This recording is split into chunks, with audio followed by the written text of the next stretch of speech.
Yan na boss yung ating nilutong malaking isda. Ayan o, i-escabeche natin mga bossing. Tingnan mo naman o. Wow, sarap yan. Sahog natin o.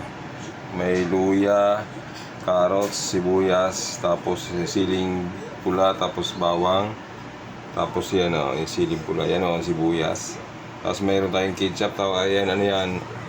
Yung pampalapot. Yan. Pampalapot. Basta pampalapot yan. Nalimutan ko na. Kaya magpapainit na tayo ng mantika. Ayan o. Para mag-gisa na tayo mga boss. Tingnan mo naman yan. Yummy. Ayan o. Mag-gisa na natin tong sibuyas.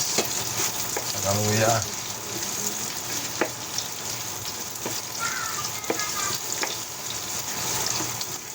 Ayan, nakita mo naman yan, no?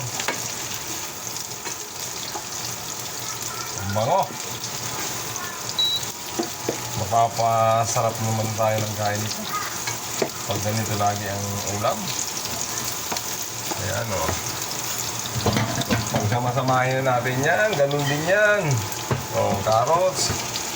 Tapos, binuo. Ayan, no? Ingisa na natin lahat yan. Diba? Ang gagawin dyan, pag naluto, hindi masarap. Ganun lang yan eh. Yan o. Tapos lagyan natin ang paminta. Yun o. Yan. Diba? Lagyan natin ang aji. O. Tapos lagyan natin natin. O. Ano pang hanap niyan? O. Tapos ginagisa na yan, o. Nagisa na yan eh. O, diba? O. Ginisa na natin. Ako, ang sarap niya ang ginisa na yan, o. O, diba? O. Medyo ano na, lagyan natin ng tubig. Binuo ka, simple-simple luto. Ayan, boss, o. Ayos na, kumukulo ng ating hindi pa natin nilalagyan ng pampalapot yan. Mamaya pagluto na yung carrots, nilalagyan natin ng pampalapot. Ayan o. Kulo-kulo na mga boss.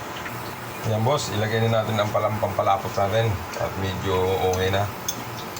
Ayan o.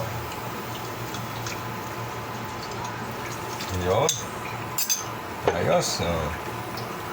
Kaya mga boss, malapot na yung ating escabeche. Ganyan lang, simple-simple lang ang pagluto ng escabeche mga boss. Ayan o. Malapot na siya. At isasali na natin siya doon sa isda mga boss. Diba? Isasali na natin siya. Ito yung isda natin. Ayan boss.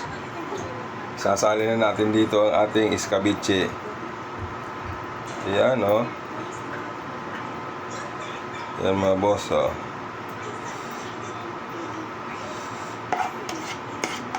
Anong masasabi nyo sa luto ko na yan? Sino sasasabi sa inyo mamamaya tayo niyan? Pag laging ganyan ang ulam, paano tayo makakapag-diet niyan? Yan mo naman, o. Diba boss? O. Paano tayo makakapag-diet niyan mga boss? Sobrang sarap ng ating ulam. Ulam pala ang tingnan mo naman. Yummy na boss. Maraming salamat. Pag inyong nagustuhan, pakipalo na lang at pakipusuan nyo kung inyong nagustuhan. Pakishare kung gusto nyo pa. Mga bye na mga kalods yan, mga ka-idols. Maraming salamat sa panonood. Bye!